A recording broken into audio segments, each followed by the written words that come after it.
मुहर्रम शुरू होते ही टेंशन में पाकिस्तान। सामने आया पाकिस्तान का असली चेहरा।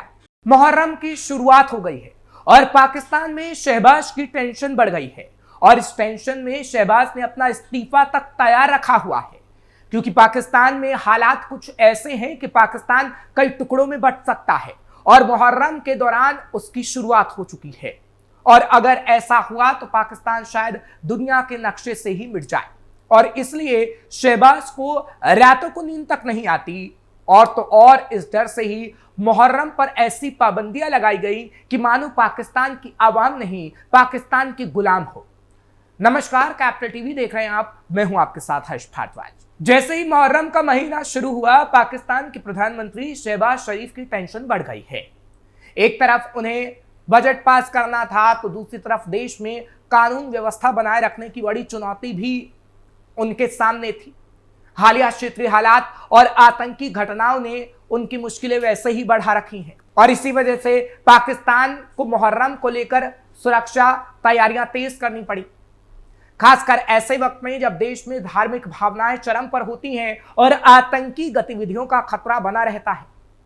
और मुहर्रम पर पाकिस्तान को बड़ा खतरा है क्योंकि पाकिस्तान के अंदर शिया और सुन्नी की लड़ाइयां होती रही हैं और शियाओं को गोलियों से भूना जाता रहा है। हाल ही में भी शियाओं पर गोलियां चलाई गई थी क्योंकि पाकिस्तान में सुन्नी समुदाय ज्यादा है। ऐसे में पाकिस्तान को डर है कि शिया और सुन्नी का टकराव एक बार फिर ना हो जाए, क्योंकि पाकिस्तान में शिया सुन्नी का टकराव कई बार पहले हो चुका है जो पाकिस्तान को कई बार नुकसान पहुंचा चुका है।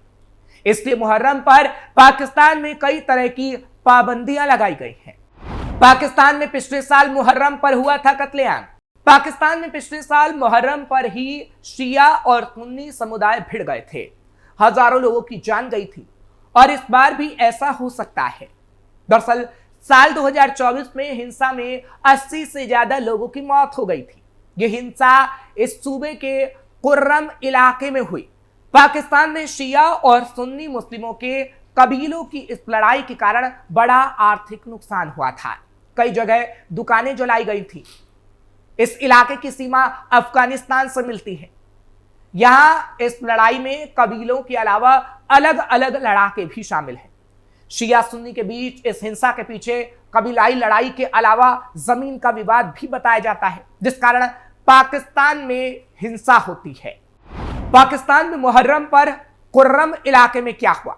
2024 में खैबर पख्तूनख्वा के कुर्रम जिले के पारचनार इलाके में एक जगह पर गाड़ियों के काफिलों पर हमला हुआ था। ये काफिले राजधानी पेशावर से पारचनार और पारचनार से पेशावर की तरफ जा रहे थे। इन काफिलों में शिया लोग सवार थे। काफिलों में कई सवारी वाली वैन चल रही थी। इनके साथ कुछ सुरक्षा बल के लोग भी थे। ये काफिला जैसे ही निचले कुर्रम के इलाके में पहुंचा, इन पर आसपास की पहाड़ियों से हमला कर दिया गया। भारी फायरिंग और रॉकेट दागने के कारण इस हमले में कम से कम 80 से ज्यादा लोगों की मौत हो गई थी। मरने वालों में महिलाएं और बच्चे भी शामिल थे। कहा जाता है यह हमला सुन्नी लड़ाकों ने शियाओं पर किया था। ऐसा बताया गया कि शियाओं पर इस हमले के बाद इलाके में हिंसा का दौर शुरू हो गया। हमले से गुस्साए शिया कबीलों ने इसके बाद सुन्नी कबीलों को निशाना बनाना चालू कर दिया। शिया लड़ाकों ने 22 नवंबर 2024 को बगान बाजार और कुर्रम के निचले इलाकों को निशाना बनाया। यहां एक बाजार में लगभग 200 दुकानें जला दी गई। बड़ी संख्या में सुन्नी लोगों को अगवा किया गया। हमले में सुन्नियों की दुकानें और उनके परिवारों को निशाना बनाया गया। इस पूरी हिंसा में 80 से ज्यादा लोग भी मारे गए, जबकि बड़ी संख्या में लोग घायल हुए थे।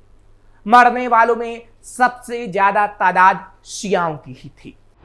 4 साल में 1600 से ज्यादा मौतें। पाकिस्तान के कुर्रम इलाके में शिया सुन्नी की लड़ाई कोई नई बात नहीं है।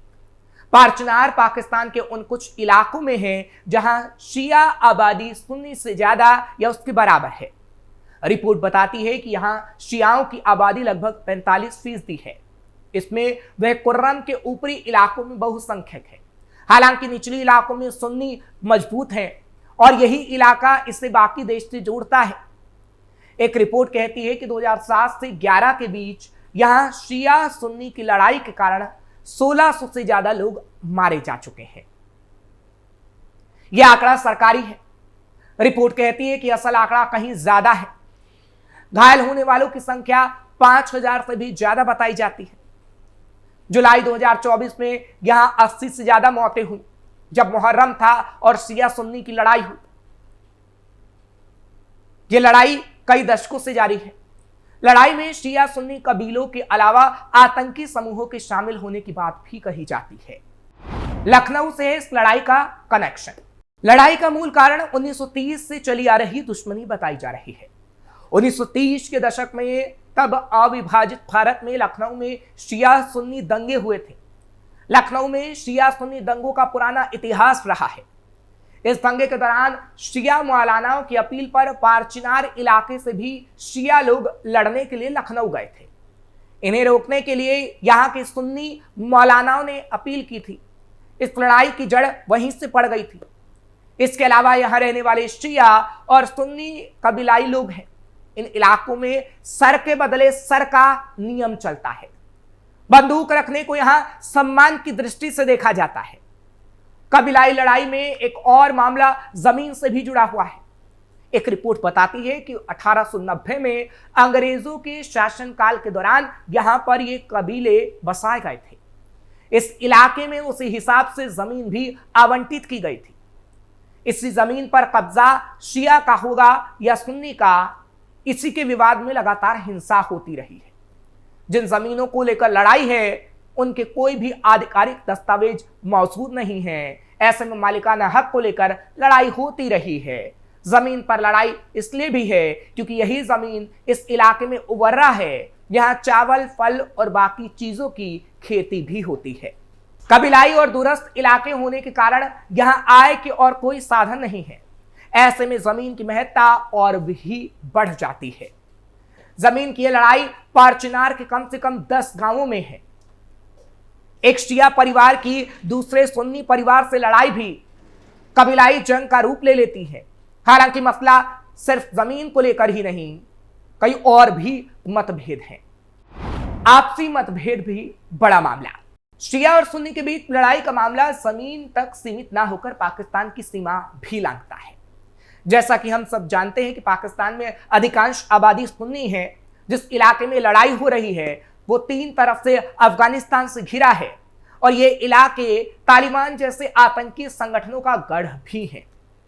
इन आतंकी संगठनों में सुन्नी आतंकी ही शामिल है।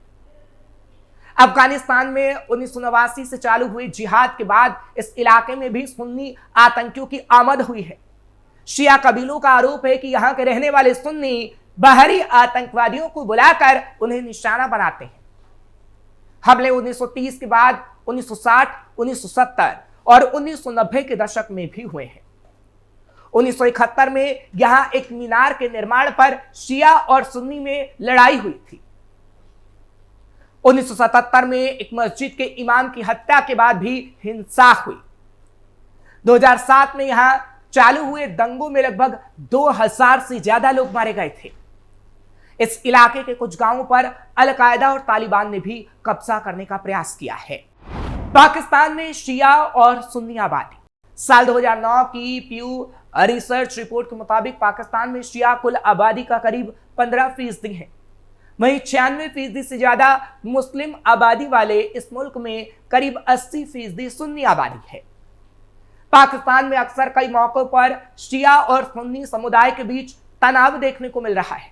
मानवाधिकार संगठनों के मुताबिक 2001 से अब तक पाकिस्तान में कई हमलों और टारगेट किलिंग में 5000 से ज्यादा शिया मारे जा चुके हैं। पाकिस्तान में शिया समुदाय का हाल बदतर।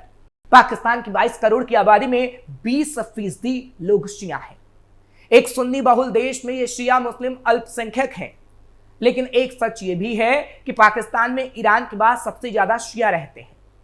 कराची, लाहौर, रावलपिंडी, बलूचिस्तान और मुल्तान में इनकी ज्यादा आबादी रहती है। आंकड़ों में शिया पाकिस्तान का एक प्रताड़ित समुदाय नजर आता है। साउथ एशिया टेररिज्म पोर्टल की माने तो साल 2001 से 2018 तक पाकिस्तान में 4,847 यानी 5,000 के लगभग शिया मुसलमानों को मार दिया गया। और उसके बाद भी यह तस्वीर बदली नहीं, और यह तस्वीर दुनिया को ना दिखाई दे, इसलिए इसे पाकिस्तान छिपाने की कोशिश करता आया है। क्योंकि मुहर्रम पर भी शिया सुन्नी आपस में टकरा सकते हैं, और ऐसा हुआ तो पाकिस्तान की भद्द पिटेगी। इसलिए पाकिस्तान की मुहर्रम पर टेंशन काफी बढ़ गई है। फिलहाल आपको ये खबर कैसी लगी कमेंट सेक्शन में जरूर बताएं। खबर को लाइक शेयर करें, कैपिटल टीवी को सब्सक्राइब करना मत भूलिएगा।